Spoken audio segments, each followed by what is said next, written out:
I know I've said this before, but I really like the Audio-Technica ATH-SR50BTs. I think they don't get nearly as much love as they deserve, and if it wasn't for their crappy touchpad, I think they'd be the best $200 ANC headphones on the market right now. So out of sheer curiosity, I thought that I should check out the SR50BT's little brothers, the Audio-Technica ATH-SR30BTs. And overall, I think Audio-Technica has another winner here. Now, the Audio-Technica ATH-SR30BTs, which I've dubbed the SR30s, retail for $100, which is half of what the Audio-Technica ATH-SR50BTs, aka the SR50s, retail for. Now, unlike the SR50s, the SR30s don't have any active noise cancellation, there's no transparency modes, and they don't have a touchpad, which I personally consider to be a good thing. The SR30s are all about just enjoying your music. But if you want to pick either of these headphones up, I'll have them linked down below, and if you want to learn more about the SR50BTs, please check out their full review by clicking on the eye icon in the top right.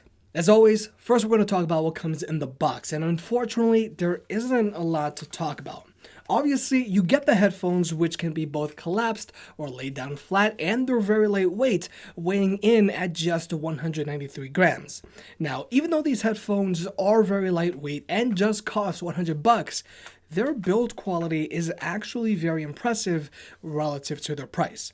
Now, they're using a slightly less premium feeling plastic and leatherette compared to the SR50s, but when you flex the headband, they're essentially silent, and when you swivel their ear cups, there's very little friction. Honestly, I think the SR30s put other headphones like the Sony Watcha 700N, which are another pair of $200 headphones that I like, to shame when it comes to build quality. Now, the SR30s also come included with a micro USB cable for charging. Now, yeah, it's unfortunate that these headphones don't have a USB-C port, but thanks to their 70-hour battery life, you're not going to have to constantly plug them in. And that's everything that comes included in the box. These headphones don't come included with an audio cable because they don't have an audio jack, and they don't come included with any sort of carrying pouch.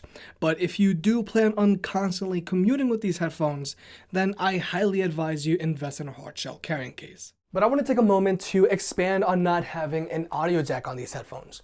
For people like myself, having an audio jack on their headphones is very important, whether you're a content creator or if you just want to watch a movie on a laptop while you're in an airplane. Now, these headphones are rocking Bluetooth 5.0 and they have both AAC and SBC support, but unfortunately, they don't have any aptX support. But whenever I would watch movies or videos on an Android device, there was zero latency. And whenever I would watch Netflix on my iPhone or iMac, there was also zero latency which is good. But I did notice there was a slight latency whenever I would watch YouTube videos on any of my Apple devices, so iPhone, iMac, or MacBook Pro. So overall, these headphones are good for videos, and the lack of audio jack shouldn't be a huge issue, but it is something to keep in mind. But now, let's talk about fit. Like I've mentioned in other videos, fit is perhaps the most important thing to consider when choosing a pair of headphones. If they don't fit well, you're not going to want to use them. I know there are other sub-$100 over-ear headphones out there like the Taotronics BH060s, but I personally just can't recommend them due to their very poor fit. They apply a lot of pressure on the top portion of your ear, which is both uncomfortable and annoying. But that's not the case with the SR30s. When I first saw them, I assumed they were on-ear headphones, but they're actually over-ear headphones. Now, their ear cups aren't super spacious, but if you have average size ears like me, or small ears, they'll fit just fine. They also have a snug fit, but it's not uncomfortable, so I say these headphones are big head approved. Now, when it comes to actually listening to music with these headphones, just like the SR50s, the SR30s have a neutral sound signature.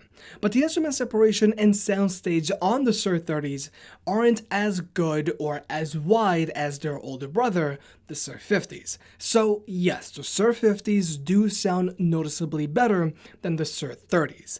But in general, the SR30s do have deep resonating bass that doesn't bottom out or overpower the rest of the song, the mids are well defined, and the highs never get tinny. But just so that there isn't any confusion, these headphones don't have an adjustable EQ, and they also don't connect to Audio-Technica's Connect app. So if you really want to change the SR30 sound signature, you're gonna have to use a third-party app. And when it comes to controlling your music on the SR30s, like I mentioned earlier, they have physical buttons, which I personally prefer over the hard-to-use touchpad found on the SR50s.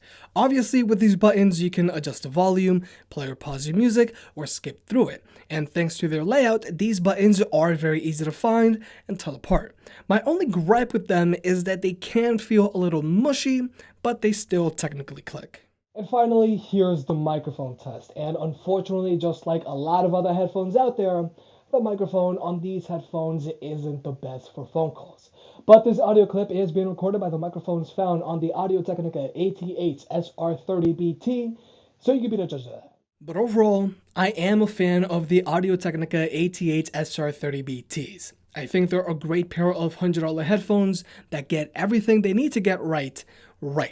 These are over-ear headphones that fit well, are very lightweight, and have very decent build quality for their price. Although they don't sound as good as the SR50BTs, they have a very pleasant neutral sound signature, which should play nice with almost every genre of music. Even though these headphones don't have an audio jack, which was obviously a cost-saving measure, due to their stable and low latency wireless connection, they're perfectly fine for watching videos or movies on your phone or computer.